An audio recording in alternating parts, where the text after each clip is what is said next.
Arirang News, I'm Moon Jae-in in Seoul. President Moon Jae-in departed for Vietnam today and will be staying there for 3 days before heading over to the United Arab Emirates from March 24th to the 27th. Now, during his visits, the president is hoping to boost ties with the two countries that have been emerging as new trading partners for Korea in Southeast Asia and the Middle East, as the Moon administration pushes forward with its new Southern policy. And before we sit down with an expert to talk more about this, let's first check out the top stories at this hour with our Devin Whiting at the News Center. Devin. Good afternoon, Jiun. Well, the presidential office of Chung Wha-dae this week has been releasing the details of its proposed revision of the Constitution. And today saw the third and final part of the summary, this time about the proposed form of government and the changes to the government structure. The key idea is a 4-year, 2-term presidency instead of the current 1-term, 5-year system. Here's the president's senior secretary for civil affairs this morning. Now is the time to implement a 4-year, 2-term presidential system to realize responsible politics and the stable management of state affairs. It is also the will of the public. However, the Blue House stressed the proposed system would not apply to the current president, Moon Jae-in. His term would end as scheduled on May 9, 2022. There would also be changes to the electoral system. The presidential and local elections would be held at the same time, starting 4 years from now, with a general election serving as a midterm evaluation. The government's proposal would also lower the legal voting age to 18. Former Korean President Myungbak is set to learn whether the court will be issuing a warrant for his arrest on charges of corruption. There was going to be a hearing this morning, but it was called off after Lee said he would not be attending. Instead, the final decision will be made based on documents provided by the former president's legal team and the prosecution. Let's check in with our Park Hee-jun, who's standing by at the Seoul Central District Court. Hee-jun, walk us through what's happening today. Devin, the court has been reviewing the former president's documents since this morning. They decided to proceed without the hearing after Myungbak made it very clear that he wasn't going to show. So instead, the judge in charge will be examining very closely the interrogation records and evidence. Normally, the arrest warrant is finalized after further questioning in the courtroom. But because the defendant is absent, the court will have to go over the documents and evidence submitted by the prosecutors and Myungbak's legal staff. During the former President Park Geun-hye's hearing ahead of her arrest, it took around 16.5 hours. And although Myungbak will be asked no questions in person today, the prosecution's warrant request itself is over 200 pages long. And on top of that, they also turned in a separate statement explaining why Lee should be arrested, along with all kinds of evidence, which amounts to more than 150 volumes or 80,000 pages. So we really can't say when the session is going to end. Okay, so we're looking potentially at many hours, but what's the over-under on when the decision will come out? Right, well, the final decision on the arrest warrant is likely to be finalized by tonight at the earliest, or tomorrow morning, which is Friday morning. So the former president will have to sit tight at his home for the time being. Normally, defendants await the results at the prosecutor's office or at court. But in this case, like I said, Myungbak is standing by at his home, so if the court issues a warrant, investigators will have to escort him to the detention center from his residence. And that will make him the 4th South Korean leader to face arrest for criminal charges. I'll wrap it up for now, but I'll be back with the latest updates for our next newscast. Devin? Okay, thanks, Hee-jun. We'll check back in with you later. Now, the U.S. Federal Reserve has raised its key policy rate to the highest level in a decade, thanks to a stronger American economy. This is the Fed's first major decision taken under its new chairman, Jerome Powell. And as our Kim Hae-sung reports, it looks like interest rates are going to rise faster than previously expected. On Wednesday local time, in its first meeting under Chairman Jerome Powell, the U.S. Federal Reserve raised rates by 0.25 percentage to a target range of 1.5 to 1.75%. It was the 6th increase since December 2015 when the Fed started tightening monetary policy for the first time since the financial crisis. The job market remains strong, the economy continues to expand, and inflation appears to be moving toward the FOMC's 2% longer run goal. The Fed also boosted its economic outlook, signaling it may favor a more aggressive pace of rate hikes. It expects faster economic growth in the U.S. this year at 2.7%, up from its December forecast of 2.5%, and it sees growth of 2.4% next year.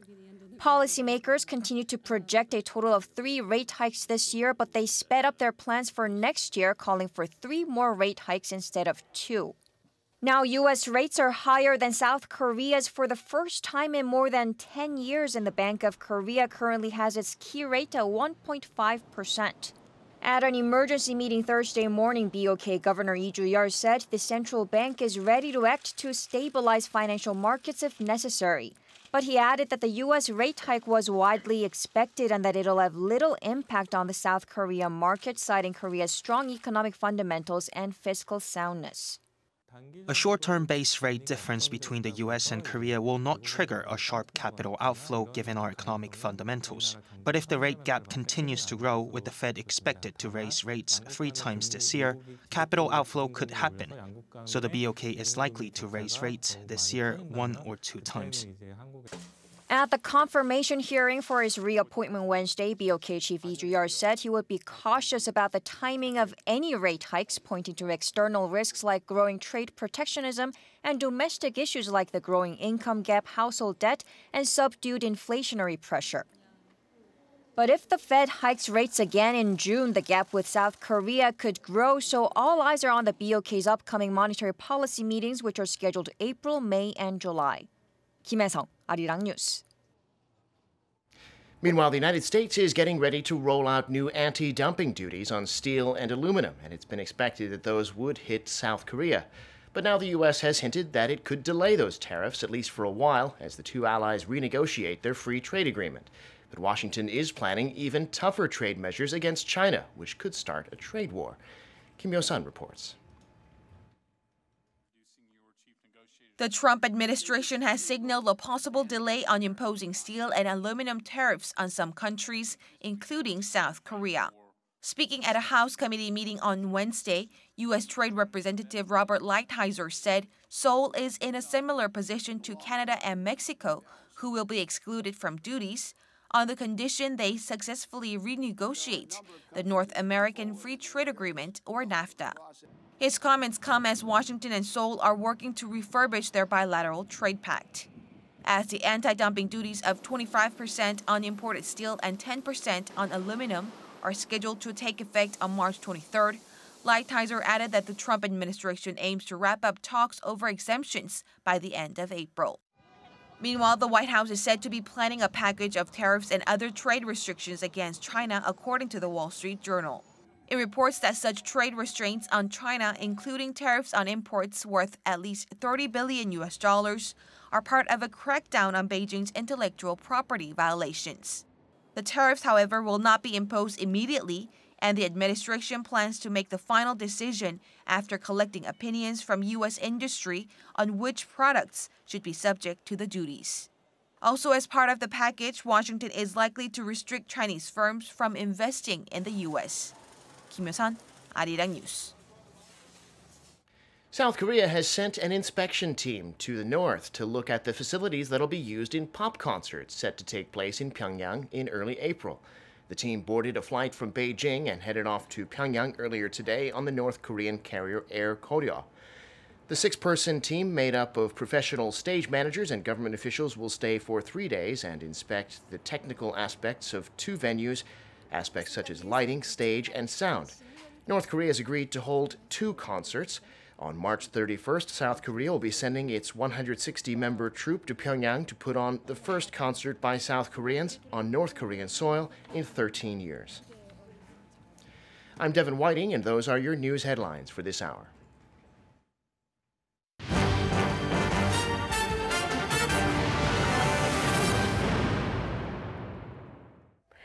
President Moon Jae-in has now arrived in Hanoi as part of his 7-day trip to Vietnam and the United Arab Emirates. He will be staying in Vietnam for 3 days to discuss ways to improve economic and diplomatic ties with Southeast Asian nations. Our Cha Sang-mi has more. President Moon Jae-in arrived at Vietnam's Noi Bai International Airport Thursday afternoon. The first item on the President Moon's schedule is rather sporty. He is to meet Vietnam's national football team, led by South Korean coach Park Hang-seo. Park became a national hero in Vietnam in January after he successfully led the country's under-23 football squad to the final match of the Asian Football Confederation Under-23 Championship, an unprecedented achievement for a Southeast Asian country. On Friday, President Moon is to sit down for talks with his Vietnamese counterpart President Tran Dai Quang and other officials in Ho Chi Minh City. He will press home the importance of bilateral relations and Vietnam's role in his new Southern policy. The new policy is aimed at increasing Korea's bilateral trade with ASEAN members to $200 billion by 2020, and Korea is aiming for half of that, $100 billion, to be with Vietnam. Currently, Vietnam is the world's third largest importer of South Korean products. President Moon said the bilateral trade volume between South Korea and Vietnam came to nearly $64 billion in 2017.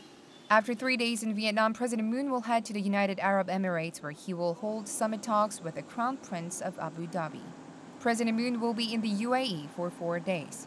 This 7-day tour marks the president's first state visit this year and his second to a Southeast Asian nation after his state visit to Indonesia last November. President Moon had pledged to visit all 10 ASEAN member nations during his term. Cha Sang-mi, Arirang News.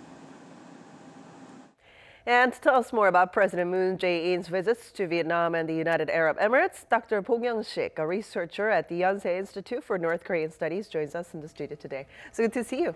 Pleased to be here. All right, so like we heard in the report, President Moon has embarked on his first overseas trip for this year to Vietnam and the United Arab Emirates. Now, what significance does his visit carry this time?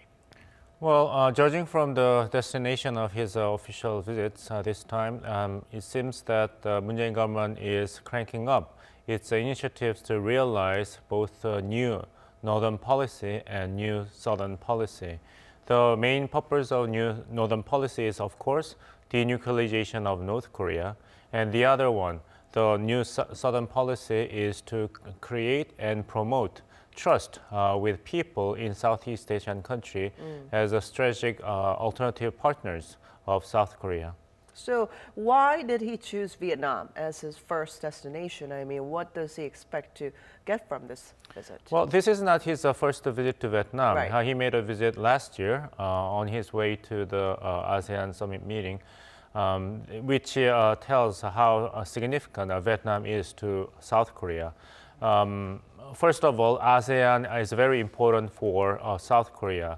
ASEAN, if counted as one single market, constitutes a huge market with 600 million population, which is half the size of Chinese market and bigger than European Union. Wow. And the human exchange between ASEAN countries and Korea, South Korea, has rapidly increasing. For instance, last year about 1.8 million people from Southeast Asia made a visit to South Korea, and about 6 million Koreans went to ASEAN countries. And there are 300,000 ASEAN expats now residing in South Korea, the number which is far bigger than that of Americans or Japanese. So ASEAN slowly but steadily been growing as an important strategic destination for South Korea.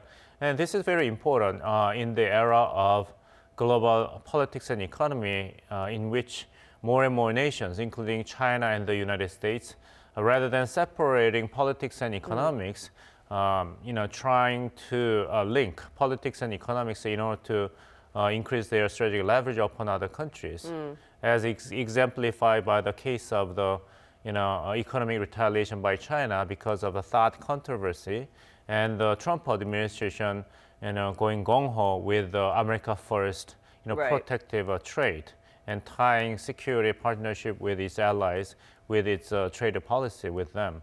So when sandwiched between China and the United States, linking politics and economics, countries like South Korea needs an alternative destination or sources of cooperation. And the ASEAN and especially Vietnam emerge as a favorite destination, because Vietnam has been the main destination of South Korea's official developmental assistance and South Korea's biggest recipient of the direct investment. So going along with that, President Moon has been pushing forward with his new Southern policy. So what kind of impact can we expect from his new Southern policy in regards to all this? The new Southern policy is not just idea Moon Jae-in government came up with after its inauguration. If you carefully read his election pledges, the very specific idea about the new Southern policy was already in his election pledges, and which is hinged upon three pillars, three Ps. Okay. Those three Ps indicate people, prosperity, and peace.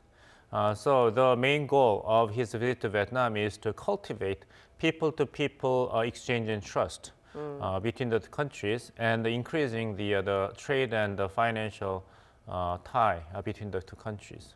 And also, like we heard in the report, President Moon will be meeting with Park Hang-seo, the Korean head coach for the Vietnamese national football team. Now, what can we make of this meeting?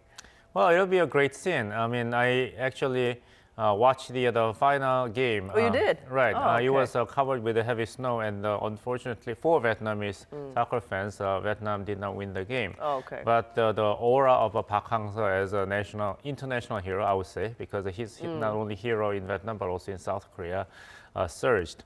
So it'll be a very clear token of mutual understanding and friendship between South Korea and Vietnam. All right. Well, eyes are also on whether the president will offer an apology to Vietnam for South Korea's participation in the Vietnam War in the 1960s. What about that? Well, there are diverse opinions about whether South Korean leadership has to offer upgraded apology and the promise for restitution for the victims in Vietnam by the South Korean soldiers, according to some testimonies by the victims. But I would say that there are clear upsides to Moon Jae-in government offering clear apology because South Korea has been by some countries criticized as disingenuous when it comes to South Korea's demand for the Japanese government to apologize and make a due compensation for the victims of the Japanese soldiers as sex slaves during the colonial period. And the Japanese government's argument is basically, well, that's an unfortunate past, but we have to move on, looking forward to the future together. And if there are some claims by the victims, they have lost the right to sue the Japanese government because of the 1965 normalization treaty. But South Korea's courts ruled that these victims' individual rights to claim, basically sue the Japanese government for compensation, are still in effect alive. And there are a lot of individual victims in Vietnam who, despite the fact that Vietnamese government, when signed normalization treaty with South Korea in 1992, declined to demand compensation and apology. But these individual victims in Vietnam expressed their intention to exercise their individual rights to claim against the South Korean government. So it'll be very critical for South Korean government if those individual victims would come out with individual claims for apology and compensation against the South Korean government. How South Korean government would deal with this will be critical with regard to the future of South Korea, making demands toward the Japanese government. Now let's move to next destination, because after Vietnam, the president will head over to the United Arab Emirates, which has been emerging as Korea's top economic partner. Tell us more about this. We have to see UAE as it is. We may think that the UAE has gained the international importance because of its status and influence as an oil exporter, but that is far from the truth. UAE's international status is based upon its role as an international business hub. So it's very interesting, although it's located in the Middle East, but its main weapon is not oil. It is it's a function as an international hub for business, and it is very important and the right decision by the Moon Jae-in government to increase kind of a strategic foothold in UAE, not only cultivating economic partnership, but also cooperation in other areas. The foreign ministry would upgrade the official status of the bilateral partnership from strategic partnership to special partnership. It might be just diplomatic rhetoric, but it still indicates the willingness of both sides to upgrade the partnership. Now, we're wondering, might we also see that controversy surrounding a secret deal signed with UAE under the former President Myungbak administration taken care of and kind of addressed at this point? Well, I like the approach that the Moon Jae-in government has been doing in terms of dealing with the very uncomfortable and controversial legacies left by its predecessor, the Park Geun-hye administration, when it comes to foreign relations. For instance, the 2015 joint declaration with the Abe administration that the issue of the comfort of women had been finally and irreversibly settled. But Moon Jae-in government, took a stance, although it is not, unanimously accepted by the entire South Korean population. And there has been controversy whether its predecessor, signed the secret security pact to provide the military aid to UAE. Right. But it is a right decision, in my personal opinion, for Moon Jae-in government to directly and openly deal with the controversy with its chief of staff, Mr. Im Jong-seok, accompanying the president. If there is a serious problem, then the right decision is not try to, swipe it under the rug, but solve it. Fundamentally and permanently. Don't beat around the bush, right? All right. Well, Korea is also aiming to develop its strategic partnership to a special strategic partnership with UAE. So, I mean, what's the difference between the two, and what impact would that elevation in status have for the two countries? Well, granting not strategic partnership, but special strategic partnership has some precedents, like the partnership with Indonesia and India. So this is not the first time that South Korea and the UAE upgrades their strategic partnership to special partnership. But substance-wise, there is not much concrete development, but it is diplomatic rhetoric. Okay.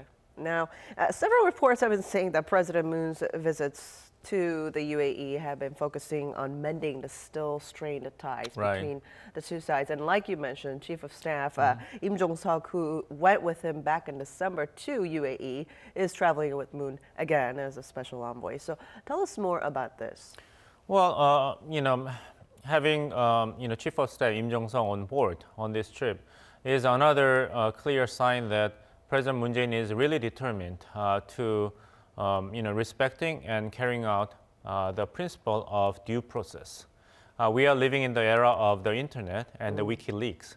So, and no secret will be, disclosed forever. Right. I guess this government is very mindful of the backroom, dealing and its negative impact with time. So not only the principle based upon the due process has been the kind of a central guiding principle of the Moon Jae-in government's domestic policy as well as foreign policy. This is an example, and another example would be the organization of a preparatory committee for the upcoming Inter-Korean Summit. We have 8 members, including all the most of the head of the ministries, including Foreign Ministry and the Ministry of National Defense. That means that inter-Korean relationship will be promoted, not just led by 1 or 2 government ministries or solely by the President's Office of the Blue House or the Ministry of National Unification, but should be based upon general consensus of people. So due process seems to remain as a backbone of Moon Jae-in government's foreign policy. Seems like he's definitely there to work. Yeah. Thank you so much for your insight today. You're welcome. And that brings us to the end of our program. But make sure to tune in to Arirang News for more domestic and global news updates throughout the day. Thanks for watching and see you soon.